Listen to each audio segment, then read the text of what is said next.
So, namaste, guys. So, today we are here with a wonderful person, marvelous human being, Mahesh. Mahesh, namaste. How are you? Fine. और अच्छा महेश, ये हम recording कर रहे हैं आज। देखो, तुमने डेल B1 वगैरह क्लियर किया, now you are going to Europe. So I want you to share your experience, your journey of French language with our viewers. All right. So, Mahesh, आप अपनी जर्नी के बारे में बताइए। आपकी जर्नी फ्रेंच लैंग्वेज में अब तक कैसी रही? कब शुरू किया, कैसे किया? जो भी आपको सही लगे वो बताइए। मेरी एग्जाम जर्नी वैसी थी, ओके। कभी एकदम पीक पे था तो कभी एकदम डाउन पे था।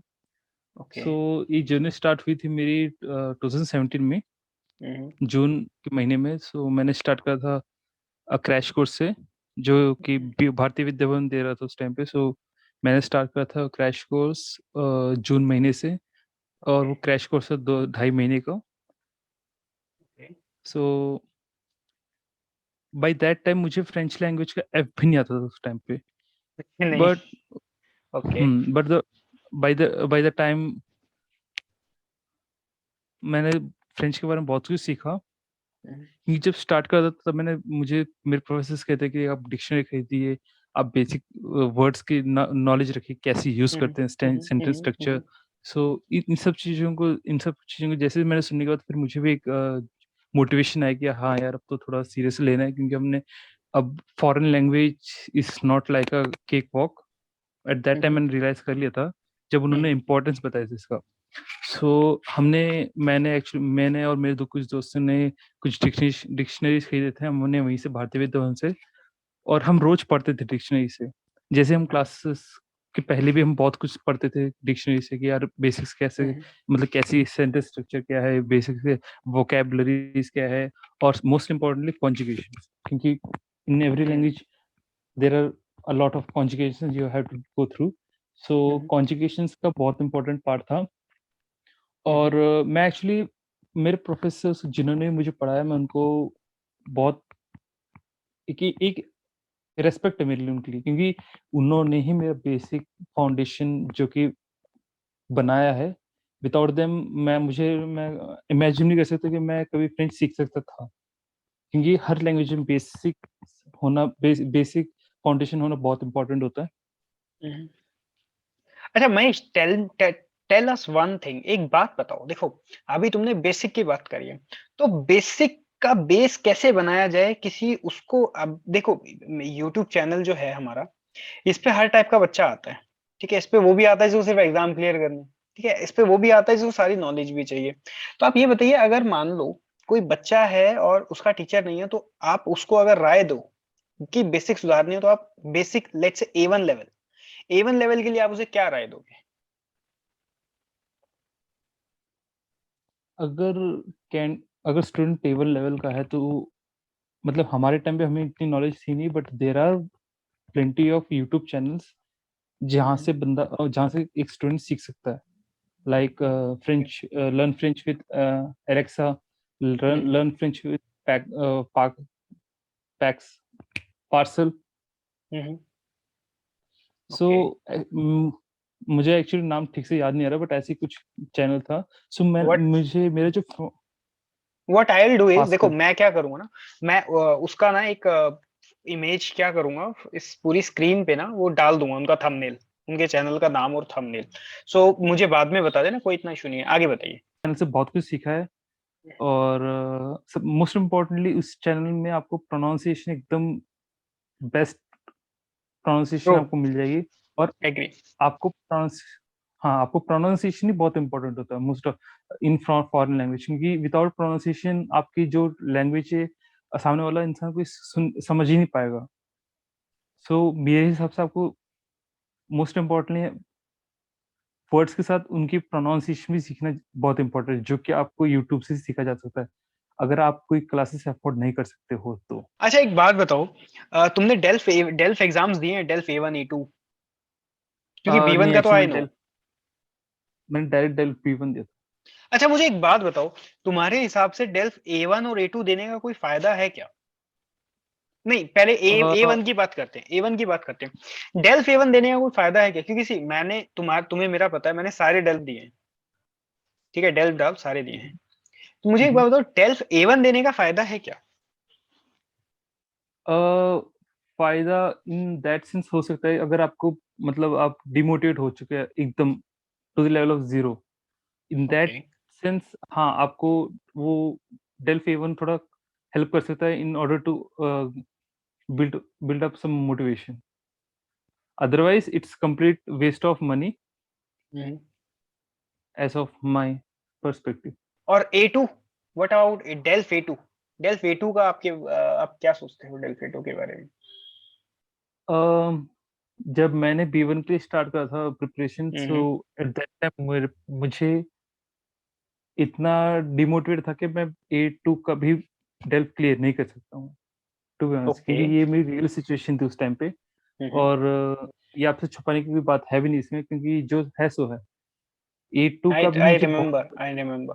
हम्म। बिकॉज़ उस टाइम पे क्या था कि मैंने A1 का भी नहीं दिया था, तो A2 का भी नहीं दिया था। वो तो जैसे कि जो बंदे बात कर रहे थे कि यार आई मीन A2 यार उसमें ये आता है, वो उसमें वो आता है, तो मुझे बहुत डर लगा, क्योंकि मैं स्टूडेंट था भारतीय विद्या भवन का, और मैं ऑल ऑफ अ सडन आलिम्स से लाइब्रेरी जॉइन करता था, तो वहाँ पे मैं सीखता था। आई सो रिमेम्बर। ज जब जब भी स्टूडेंट्स डिस्कस करते थे यार A2 में ये टॉपिक आया है, A2 में वो टॉपिक आया है, तो मैं थोड़ा डर जाता था कि यार मेरे बस की तो है नहीं, बिकॉज़ ये आलिम्स से स्टूडेंट से अगर ऐसे डिस्कस कर रहे हैं, देन मैं तो आलिम्स से स्टूडेंट भी नहीं हूँ।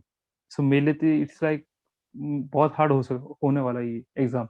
मैं एक एक छोटा सा एग्जांपल देता हूँ यहाँ पे Mahesh. Actually when I was at Alliance Francaise, मैं उस टाइम शायद B1 दे रहा था, डेल्फ B1 मैं जब दे रहा था। So there was this girl, she was struggling with her DELF A2 exam. तो डेल्फ A2 एग्जाम चल रहा था, हम लोग बाहर बैठे हुए थे, मैं my some of my friends. तो उस टाइम एक लड़की थी, वो काफी घबराई हुई थी। तो शी वाज सेइंग कि यार इसका क्या मतलब होता है, इसका क्या मतलब होता है। तो there was this girl from Alliance Francaise. तो वो अपनी फ्रेंच में बोल रही थी, मैं उसका मजाक तो क्या ही उड़ाऊं। तो जो दूसरी लड़की थी वो उससे बोलती, अच्छा आपको इसका भी मीनिंग नहीं पता, इसका भी मीनिंग नहीं पता। तो मैं ये बोलूंगा कि देखो, आप कभी भी एग्जाम देने जाओ, ठीक है, आप किसी से भी बात करो या फिर मतलब कुछ भी डिस्कस वगैरह करो, तो पहली चीज है डिमोटिवेट मत हो। ठीक है, एग्जाम अगर डिफिकल्ट है तो आपके लिए डिफिकल्ट नहीं है, अगर आपने पढ़ाई करी है सभी के लिए डिफिकल्ट होगा। ठीक है। सो यही बात है कि मतलब, तो I remember the very first time you said भैया एग्जाम दूं क्या। So tell us about DELF B1, DELF B1 के बारे में बताओ।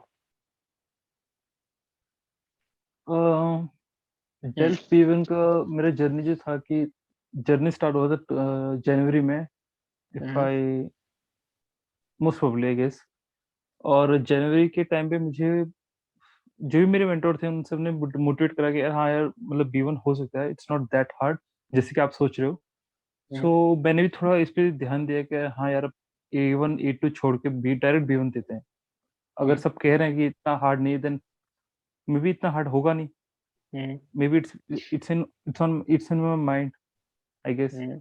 सो मैंने फिर B1 के लिए एकदम पढ़ना स्टार्ट करा।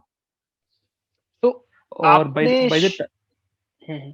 हम्म बोलिए by the बोलिए time by. I start by the time I continued this preparation, मुझे पता चला कि यार हाँ यार B1 तो कुछ है ही नहीं, बिकॉज मुझे हर एंगल से मतलब हर एंगल से मुझे सपोर्ट मिलता था। मेरे एक मेंटर है कि जिनका नाम थियरी है, वो पेरिस में रहते, तो वो मुझे उन्होंने भी मुझे बहुत हेल्प करा था राइटिंग पार्ट में, and most specifically speaking part में। उन्होंने डे फर्स्ट आई गेस 2018 की बात थी। हम्म। 2018 जून में मेरी उनसे बात हुई थी फेसबुक के थ्रू। सो उन्होंने हम्म। तब से मुझे मतलब without expecting anything from me, he hmm. Help me. हम्म।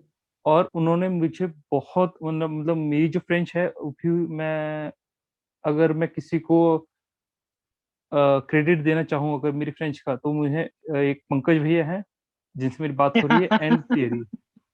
अच्छा। इन दोनों के मैं देना चाहूंगा, बिकॉज पंकज भैया के कारण मुझे मोटिवेशन मिली थी, हम्म। जिन्होंने मेरा मोटिवेशन बिल्डअप करा था, एंड थियरी जिन्होंने मेरा फाउंडेशन बिल्डअप करा था। हम्म।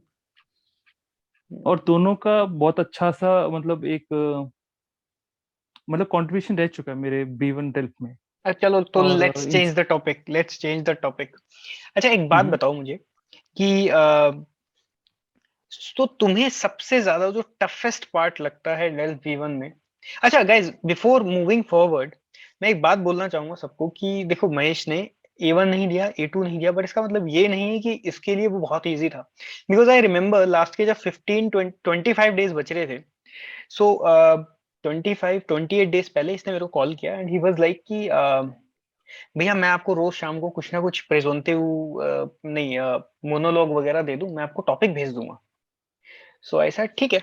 सो आई रिमेम्बर 9 से 9:15 बजे डेली, डेली 25 डेज, मतलब उससे पहले भी एक दो बार हुआ था, इसने मेरे से प्लॉन वगैरह पूछा, बट आई रिमेम्बर ढंग से, आई रिमेम्बर कि 25 डेज लास्ट के डेली कुछ ना कुछ टॉपिक ढूंढना। ठीक है, कुछ अगर टॉपिक नहीं है तो कुछ रिटर्न का भेजना। मेरे पास आज भी तुम्हारा रिटर्न का पड़ा है, पता है। और ये गाइस, ये कुछ नहीं, ये डेडिकेशन दिखाता है, इट शोज, मतलब पता है गाइस, जब एक स्टूडेंट काम करता है टीचर को भी मजा आता है, on a very serious note. And so yeah, tell me exactly DELF B1 के लिए प्रिपेयर कहाँ से क्या शुरू किया था? Share whatever you want to. अगर आप डेडिकेशन की बात करते हो तो मैं आपको ये श्योरिटी दे सकता हूँ कि मैंने फ्रेंच पकड़ी थी। आई मीन लास्ट मैंने फ्रेंच पढ़ा था 2019 सितंबर में। हम्म। और अभी भी अगर आप मुझे कहोगे मोनोलॉग देने के लिए, तो मैं प्लॉ एंड बॉडी तक मैं अभी भी बात कर सकता हूँ, हम्म। इतनी मुझे अभी भी याद है। हम्म। और इट्स जस्ट बिकॉज ऑफ मेरी डेडिकेशन ही कह सकता हूँ, क्योंकि मेरे जो ट्रू। भी जिस वे में मैं पढ़ता था फ्रेंच में, जैसे कि आपको अभी भी याद होगा, मैं रोज 2-3 अपना रिटर्न भी भेजता था मैं आपको करेक्शन के रोज लिए। रोज डेली। हाँ, और तेरे को भी मैं भेजता था रोज ओके। वाओ। करेक्शन के लिए अपना रिटर्न पार्ट। सो हम्म। उन्होंने बहुत हेल्प करा था मुझे हर चीज में, मतलब स्ट्रक्चर बताते थे कि मुझे मीनिंग बताते हर वर्ड का। और हाँ, अगर आप मेरे से ये कहते हो कि कुछ कौन सा पार्ट बहुत मुश्किल था, तो मैं ये कहूंगा कि मतलब हर स्टूडेंट के लिए 2 पार्ट ही बहुत मुश्किल होते हैं, जिसमें कि हम्म। बहुत मुश्किल से बेस बन पाता है। क्योंकि B1 हम्म। का अगर ऑल ऑफ अ सडन अगर आप विदाउट A1 एंड A2 अगर आप B1 देना चाहते हो, देन आपको हम्म। 2 ही पार्ट है जिस पे आपको ज्यादा फोकस रखना है। And hmm. Those are writing and speaking. Hmm. अगर आपकी राइटिंग अच्छी है, देन स्पीकिंग ऑटोमेटिकली आपकी अच्छी हो जाती है। ये बात हर किसी को पता है। बट यार अगर आप मेरे महेश, से ये पूछोगे हम्म, कि ये पूछोगे कि कंप्लीट योर सेंटेंस। हाँ, अगर आप मेरे से ये पूछोगे कि राइटिंग कैसे सुधार सकते हो, देन इसके लिए भी एकदम मेरे पास अच्छा सा आंसर है। हम्म। जैसे कि जिसमें मैंने अपनी राइटिंग सुधारी थी, हम्म। आई यूज्ड टू, मतलब मैं सब कुछ पढ़ता था, सारे मैगजीन्स, सारे न्यूज़पेपर, और जो भी मुझे वर्ड एकदम न्यू वर्ड लगता था या फिर न्यू स्ट्रक्चर दिखता था, क्योंकि language is all about structure, ये हर ट्रू। किसी को पता है। Without true. Structure there is no language, nothing. या फिर there is no foreign language, there is no even not even a language. True, so बिल्कुल सही बात है। स्ट्रक्चर बहुत इंपॉर्टेंट होता है इन स्पीकिंग टर्म्स। True। और जब मैं अपना प्रिपरेशन करता था, तो उस टाइम पे मैं हर सारे न्यूज़पेपर सारे मैगजीन्स पढ़ता था। तो और जहाँ तक मुझे याद है, मैं न्यूज़पेपर लव मोंद यूज करता था। हम्म। सो लव मोंद में जब भी मैं कुछ पढ़ता था, न्यू वर्ड्स या फिर न्यू हम्म। स्ट्रक्चर, जो भी मुझे लगता था, मैं नोट डाउन करता था अपने अपने पैड में। एक सेपरेट पैड बनाए रखा था मैंने अपने पास। मेरे पास है। हम्म। मुझे तुमने दिया है ना, मेरे पास तुम्हारे नोट्स पड़े हैं, तो मैं उसमें देख रहा था। और हाँ। उस नोट्स ट्रू। में फिर मैं रोज रात को अपना नोट्स में उस वर्ड का मीनिंग ढूंढता था, मैं लिखता था। हम्म। हम्म। और नेक्स्ट डे मैं ट्राई करता था कि वही वर्ड्स अपने राइटिंग में यूज करूं। और ट्रू। मतलब इस जर्नी के थ्रू मुझे मेरी एक हैबिट बन गई थी कि स्ट्रक्चर कॉम्प्लिकेटेड सेंटेंस बनाने की पे। हाँ, वो बात अलग है, मैं थोड़ी मिस्टेक्स कर जाता था, but still mistake, like everyone से मिस्टेक, मैं practice makes a man perfect. या sorry, practice makes man perfect. Sorry, मेरी इंग्लिश इतनी अच्छी नहीं है, बिकॉज मैंने 2-3 साल से इंग्लिश पढ़ी नहीं है। नहीं, एक्चुअली पता है क्या, so you are preparing for your pardon my German language. Exam. ठीक है, जर्मन एग्जाम के लिए प्रिपेयर कर रहे हो, फिर तुम्हारा वो बाहर स्कॉलरशिप का भी हुआ है, उसके लिए भी पढ़ाई करनी है। सो दैट्स टोटली परफेक्ट यार। ठीक है। And let me tell you thing very frankly, my subscribers are all very nice. ठीक है। सो अच्छा, एक चीज मुझे बताओ कि जैसे तुमने प्रोडक्शन एक्रीट बोला और प्रोडक्शन ओराल भी सी, तुमने एक तरह से ट्रिक तो वहीं पे ही बता दी है। On a very serious note trick बता दी है फ्लो वगैरह एंड कि कोई भी चीज पढ़नी है तो कैसी पढ़नी है। यार मुझे एक छोटी सी बात बताओ तुम, कि कॉम्प्रिहेंसियो द लोराल में जो आता है उसकी तैयारी तुमने कैसे करी थी, वो बताओ एक बार जरा। क्योंकि देखो आजकल ना मेरे पास कमेंट्स बहुत आ रहे हैं कि sir only 50 only 20 days are left and I am not prepared, I can not understand even a single word of French language. तो उन लोगों के लिए कुछ हो सकता है क्या लास्ट? देखो सच बोलना, ठीक है, कुछ हो सकता है तो भी, नहीं हो सकता तो I make I you know I try my best to you know help them. या आप बताओ, कॉम्प्रिहेंसिव दिल ओरल एकुटे पार्ट। कॉम्प्रेशन द लोराल के लिए तो मैं वो वेबसाइट सजेस्ट कर सकता हूँ, आरएफआई। और आरएफए, आरएफआई में भी एक स्पेसिफिकली है जो जर्नल ऑफ फ्रांसे फासिल। ट्रू, अगर मेरी प्रोनाउंसिएशन ठीक नहीं तो pardon, but it's journal of फ्रांसे Faasil, correct है, जो कि लिसनिंग के लिए एकदम परफेक्ट है। और just best. For beginners best है वो तो, जिन्होंने जस्ट ए टू कंप्लीट कर रखा। नहीं एक्चुअली मैंने बिकॉज एक वीडियो बनाया था, मैंने एक वीडियो बनाया, मैं आई बटन में उसका लिंक भी भेज दूंगा। मैंने एक्चुअली और डिस्क्रिप्शन में भी मैंने उसमें पता है बताया था कि how to improve French speaking in 1 week. एंड ये जो तुम बता रहे हो ना, ये पता है लोग ना अक्सर बताते नहीं, मुझे नहीं पता क्यों। जैसे तुमने सारी चीजें एकदम खुल के शेयर करी ना, लोग करते नहीं। बट जूर्नाल ऑफ फ्रांसे फासिल में मतलब एक तो उसमें ट्रांसक्रिप्ट आती है यार, और दूसरी चीज उसमें पता है क्या, उसमें वो खुद भी बोलता है, तो आप ना उसको बार बार सुन सुन के प्रैक्टिस कर सकते हो। अच्छा आगे बताओ। हम्म। मैं ये कह सकते हैं स्टार्टिंग डेज में आपको डिफिकल्टी रहेगी फॉर श्योर, हम्म। बट क्योंकि ये फॉरेन लैंग्वेज है, it's not your native language जो कि आपको एकदम मतलब क्रिस्टली आपको समझ आएगी। हम्म। स्टार्टिंग डेज डिफिकल्ट रहेगी, बट इट डजंट मीन कि यार आपको आगे मतलब एक हफ्ते के बाद भी आपको समझ नहीं आएगी। So don't give up. अगर आपको अभी समझ नहीं आया, बस यू जस्ट लिसन क्या कह रहे हैं वो, और try to focus on words, मतलब वो कहना क्या चाहता है। इट्स जस्ट मतलब all about your sense, complete sense. अच्छा अगर एक चीज बताओ। जितना हम्म, बोलो बोलो, जितना क्या? जितना आप फोकसली सुनोगे उतना ही हम्म। आपको चांसेस है आपको समझने के। और अगर आपने पहले ही डिमोटिवेट हो गया, यार मेरे समझ नहीं आया, छोड़ो ये मेरे से नहीं हो सकता, then I am sorry to say, but आपको ये लिसनिंग पार्ट कभी क्लियर हो ही नहीं सकता। आपको थोड़ा पेशेंस रहना पड़ेगा आपके लिसनिंग पार्ट से, क्योंकि हर हाँ किसी यार को ये तो है। फर्स्ट डे में सब कुछ समझ नहीं आता। अगर आपने B1 B2 तक भी पढ़ा हुआ है, अगर आपने लिसनिंग कभी करी नहीं है और फर्स्ट डे अगर आप लिसनिंग सुन रहे हो पहली बार, देन आपको कुछ समझ नहीं आने वाला, तो बेशक आपने बेसिकली C1 ही क्यों ना करा हो। ट्रू, अब बेसिकली जैसे वो है कि मतलब डेली डेली अगर प्रैक्टिस करोगे ना तभी होगा, मतलब दैट्स द बेस्ट थिंग। सो अगर 20 डेज वगैरह I will make a video. But अच्छा एक चीज और बताओ मुझे, अब जैसे मोनोलॉग है, मोनोलॉग तुम्हारा हुआ था, तो मोनोलॉग के लिए तुम्हारी कोई तुम्हें कुछ ऐसा लगा हो कि कोई एडवाइस हो मोनोलॉग के लिए, एक्सपोजे मोनोलॉग, उसके लिए कोई स्पेशल अगर एडवाइस, कुछ ट्रिक? हम्म। अगर आप मेरे से मोनोलॉग का कहते हो, तो मेरे मेरे के बहुत अच्छा एक्सपीरियंस रह चुका मेरा, स्पेशली मोनोलॉग B1 में। हम्म। जब मेरा स्पीकिंग स्टार्ट हुआ था तो मेरा स्पीकिंग एकदम अच्छा जा रहा था। हम्म। Introduction best. जब डायलॉग स्टार्ट हुआ, आई मीन हम्म। मैं जो बता रहा हूँ एकदम आप अच्छे से सुनिए। डायलॉग जब स्टार्ट हुआ, मेरा एक्चुअली डायलॉग का जो टॉपिक था वो भी बहुत आसान था। सो जब डायलॉग स्टार्ट हुआ तो जैसे मैम बोल रही उसके बाद मेरा फटाक से मेरा डायलॉग आ गया। सो इन मतलब इससे ये पता चल गया मैम कि यार हाँ इसको स्पीकिंग नॉलेज है। हम्म। दैट्स व्हाई जब मेरा मोनोलॉग स्टार्ट हुआ, मुझे मैम ने बीच में रोक दिया और मैम ने कहा आप जा सकते हो। और आई वाज लाइक यार मैम मेरा तो भी और मोनोलॉग है, बट मैम ने कहा नहीं आप जा सकते हो। हो देन गया। मैं अपना हाँ देन मैं कैंटीन में आया।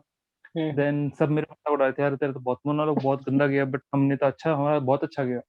हम्म। But when results came out, हर किसी आहा। की शक्ल मतलब रोने वाली हो गई थी, क्योंकि मेरे आई स्कोर्ड 19 आउट ऑफ 25। आए नहीं, और ऑन अ वेरी मैं सीरियस नोट महेश, मतलब एक तो तुम्हारे में टाइम ड्यूरेशन को अगर मैं मैच करूं, क्योंकि टाइम ड्यूरेशन अगर तुम्हारी 30 40 45 दिन की मैं देखूं, और उसमें तुम्हारी इंप्रूवमेंट का ग्राफ देखूं, on a very serious note, on a very very very serious note, यार तुमने जो उस टाइम हार्ड वर्क किया था ना, आई सैल्यूट यू फॉर दैट। मतलब एक मैं देखो आज मैं कन्फेस कर देता हूँ, तुमने एक बार मेरे को रात को 9:20 के आसपास कॉल किया था, और यू नो कि मैं जल्दी सो जाता हूँ। तुमने मेरे को कॉल किया, मेरा दिमाग खराब हो रखा था, मैं कहा यार इसका फिर कॉल आ गया। बट वो मैंने उठाया एंड यू वर लाइक कि भैया एक छोटा सा सुनोगी क्या? एंड आई वाज लाइक हाँ ठीक है बोल यार। और वो सुना एंड नो पता है एक्चुअली। हाँ नहीं, और वो जैसे ही मैंने सुना ना आई वाज लाइक यार ये बढ़िया बोल रहा है, मैं कहा, और बोल। सो ये मेरे को हमेशा याद रहेगा, पता है। या बोलो। एक्चुअली मेरा मेरा मेरा जो सेल्फ एक्सपीरियंस जो रह चुका है, मैं अगर एक वर्ड में बताना चाहूँ तो be shameless. That's the best part, believe me यार। That's like be shameless. When it comes to knowledge बस ना। ये बस ये होना चाहिए कि बस सामने वाला एनॉय ना हो तुम्हारे से, मतलब डिस्टर्ब ना हो। हाँ, और आपको बस सीखना है, देन आपको शेमलेस होना ही पड़ेगा। ट्रू। क्योंकि मैं भी अपने ऑडियंस प्रोसेस में बहुत लोगों से, मतलब बहुत लोगों से, आई नो। मैं गिन भी नहीं सकता, इतने लोगों से मैंने सब कुछ पूछा है कि सर इसका मीनिंग पता है आपको, इसका मीनिंग पता है।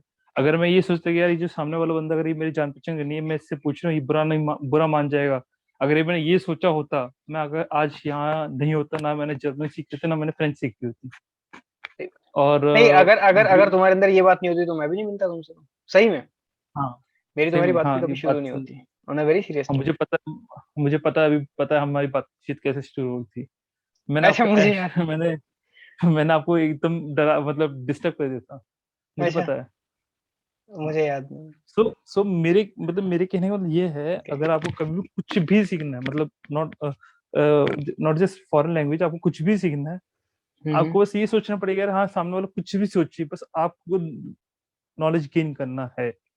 मैं ये नहीं कह रहा हम्म। आपको उसको आपको उनको सामने वाले को डिस्टर्ब करना है, बट ठीक है, अगर वो अनॉय हो रहा है, ठीक है, एक बार के लिए ठीक है, बट बार बार मत करना। बार बार नहीं। नहीं देखो, हाँ। On a very serious note, I I know one thing. देखो, if a student is in your condition, तो मैं उसे बोलूंगा first of all be respectful to other person, to the other person. Second thing, be humble. ठीक है, listen. क्योंकि I remember कि जब भी तुम्हें कुछ बात बोली जाए तुम सुनते बड़े तमीज से उसे, on a very serious note.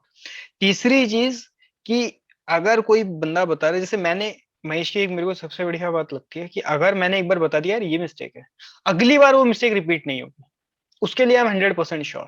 On a very serious note यार, मतलब I really really really appreciate this.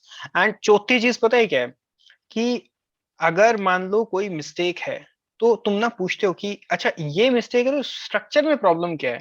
बच्चे पूछते नहीं है, ठीक है, या फिर पूछते कब है, अब जैसे मैं कोई ट्रिक बता रहा हूँ, ठीक है, अब जैसे मेरे मतलब लास्ट के 20 डेज का, एक 20-25 डेज का मैं एक बैच चलाता हूँ, ठीक है, जो मतलब एकदम कि लाइक बिल्कुल एंड में टिप्स एंड ट्रिक्स ही बतानी है। तो उस टाइम पता है क्या होता है, बच्चे कहते हैं अच्छा ये क्यों हुआ, ये क्यों हुआ। मैं कहा यार देख, अभी नहीं है तो एग्जाम के बाद मुझसे एक क्लास ले लियो स्पेशली, मैं तेरे सारे डाउट्स क्लियर कर दूंगा, इसको सेम एज इट इज बोल देना है। सो ये बात मैं बोलता हूँ कि लाइक महेश में ये चीज बड़ी अच्छी है। अच्छा महेश एक बात बताओ, और जेडर रोल के बारे में तुम्हारा क्या एक्सपीरियंस है? um ज्यादा रोल, ओके। ज्यादा हम्म। रोल का मेरा टॉपिक था कि आप रूममेट्स, आप अपने एक रूममेट के साथ रहते हो, हम्म। और आप ही सारे काम करते हो, और आपका रूममेट कुछ नहीं करता, सो आपको उसे आपका कन्विंस करना। रूममेट या आपकी roommate?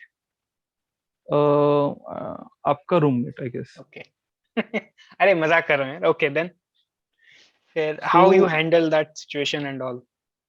It was like quite smooth sail, क्योंकि मेरा बहुत अच्छा गया था वो, बहुत अच्छा। ओके, कोई टिप्स तो इसके लिए, कोई टिप्स हो बच्चों के लिए, कुछ भी जो कैंडिडेट्स वगैरह प्रिपेयर कर रहे हैं? अगर आप मेरे से टिप्स पूछोगे तो मैं ये कह सकता हूँ कि आप प्रिपरेशन करिए, और एज मच एज जरूर करना, और हम्म। हर टॉपिक पे करना। और हाँ ये है जहाँ तक अच्छा। मुझे जहाँ जहाँ तक मुझे लगता है कि मतलब ये हर स्टूडेंट के साथ होता है, अगर हम्म। स्टूडेंट की वर्ड समझ नहीं आता तो बंदा मतलब स्टूडेंट वहां रुक जाता है, which is not hmm. Correct. Students को स्पेशली इन फॉरेन लैंग्वेज में सिनोनिम्स की एक हैबिट रखनी पड़ती है। ट्रू। अगर बिल्कुल आपको सही एक बात वर्ड है। नहीं अगर आपको एक वर्ड नहीं आता है, देन दैट्स ओके, क्योंकि हर किसी को सारे वर्ड्स नहीं आते हैं, बट आपको बिल्कुल सही उसका बात। सिनोनिम एक याद होना चाहिए, जब whenever you are in other role or something, in some kind of conversation, आप उस वर्ड को यूज कर सके। अगर आपको वो वर्ड नहीं आता है, फिर आपको वो वर्ड याद नहीं है, आप उस वर्ड को यूज कर सकते हो। What he is trying to say is कि देखो, आप सेंस को बताइए अगले को, आप एक वर्ड वर्ड के पीछे मत पड़ो। तो अगर आप सेंस बता पाओगे, वो कब बता पाओगे जब आपके पास सिनोनिम्स होंगे। Okay, that's a good one. और प्रोडक्शन एकरीत के लिए कोई ट्रिक? प्रोडक्शन निखरित के लिए फॉर बिगिनर्स मैं यही कहना चाहूंगा, आप हर टॉपिक पे लिखिए। मतलब फर्स्ट ऑफ ऑल आप इससे शुरुआत करना कि एक एक प्रोडक्शन एक एकरित लिखिए, आज आपने क्या क्या करा। मतलब right from morning to the night आपने जो भी एक्टिविटीज करें सारे के सारे लिखिए। Kind of a second day, journal kind of a thing. हाँ, जिस टू बी, जर्नल, जर्नल, हाँ, सॉरी, जर्नल, जर्नल। या general, but but for the habit से, क्योंकि आपको एकदम राइटिंग की हैबिट होनी चाहिए, but specially for writing part. और सेकेंड डे आप ये लिख सकते हैं कि आपको क्या चीज अच्छी लगती है, ऐसे शुरुआत कर सकते हो जस्ट फॉर अ वीक, लिखते जाइए। देन आप सेकेंड वीक में आप शुरुआत करना B1 के टॉपिक से। आई एम टाइम श्योर कि आपको प्रॉब्लम्स होगी या फिर आप सेंटेंस स्ट्रक्चर नहीं कर पाओगे, अच्छा ही है, बट आपको आइडिया होगा कि आपको राइटिंग कैसे करना। दिशा मिल बट जाएगी एक और बेसिकली। हम्म। हाँ, और राइटिंग में आपको प्रॉब्लम होगी नहीं। बेशक आपको कनेक्टेशन में प्रॉब्लम हो सकती है, बट आपको हम्म। कॉन्फिडेंस रहेगा कि हाँ यार मैं लिख सकता हूँ। बस just you need to have advice. आपको राइटिंग स्ट्रक्चर के लिए एडवाइस चाहिए, और एडवाइस के लिए आपको नहीं, सॉरी, आपको वो स्ट्रक्चर के लिए आपको न्यूज़पेपर पढ़ना पड़ेगा, एंड आपको मैगजीन्स पढ़ना है कोई अब जिसमें कि जैसे आपको मान लो, न्यूज़, हाँ बोलो बोलो, बोलो बोलो। जिसमें आपको न्यूज़पेपर। न्यू वर्ड्स मिलेंगे एंड स्ट्रक्चर मिलेगा। और मैं अपने एक्सपीरियंस से ये कह सकता हूँ कि आपको अगर न्यू वर्ड्स या स्ट्रक्चर मेमोराइज करना है, देन आपको ये कर सकते हो। आप पूरा दिन में सब कुछ न्यू वर्ड्स लिखना, अगर आप पूरा मतलब टाइम डिवोट करेगा डेल्फी एग्जाम के लिए, देन आप पूरा हम्म। दिन कुछ भी पढ़ो, जो भी हम्म। आपको न्यू वर्ड्स लगते हैं नोट इट डाउन, स्ट्रक्चर मिलते हैं नोट इट डाउन। और हम्म। शाम के टाइम पे लिख ली बैठ के उसकी मीनिंग से लिखो, रात को सोने से पहले एकदम मेमोराइज कर लो, मतलब एकदम पढ़ के सो जाना आप। और जब दूसरे दिन उठोगे आपको ये सब कुछ याद रहेगा, फॉर श्योर। मैंने सही अपने बात। केस में ऐसे ही करा। अब एक बात तो, अब जैसे लेकिन मतलब हार्डली ना 15 to 20 डेज रह रहे हैं डेल P1 के। तो अभी जो मतलब जो बच्चे डेल B1 दे रहे हैं उनके लिए कोई राय है, कोई सजेशन है? चारों पार्टों के लिए फिर, आई मीन चारों पार्ट्स के लिए फिर कोई चारों स्पेसिफिक पार्ट्स पार्ट के के लिए, लिए। चारों पार्ट्स के लिए, चारों पार्ट्स के लिए, फोर फोर पार्ट्स के लिए, सब पार्ट्स के लिए। मैं तो ये कहूंगा यार, सैंपल पेपर सॉल्व करिए फॉर अबाउट 4 to 5 days। अगर आपको हम्म। पता चल जाएगा ना आप कितने पानी में हो, हम्म। देन आप अपनी प्रिपरेशन स्टार्ट कर सकते हो ऑन दैट बेसिस। हम्म। आपको कौन से पार्ट में प्रॉब्लम है, भगवान ना करे अगर आपको चारों पार्ट में प्रॉब्लम है, देन आपको राइट। मतलब बहुत लिमिटेड टाइम है, बट आप ये मत गिव अप मत करना।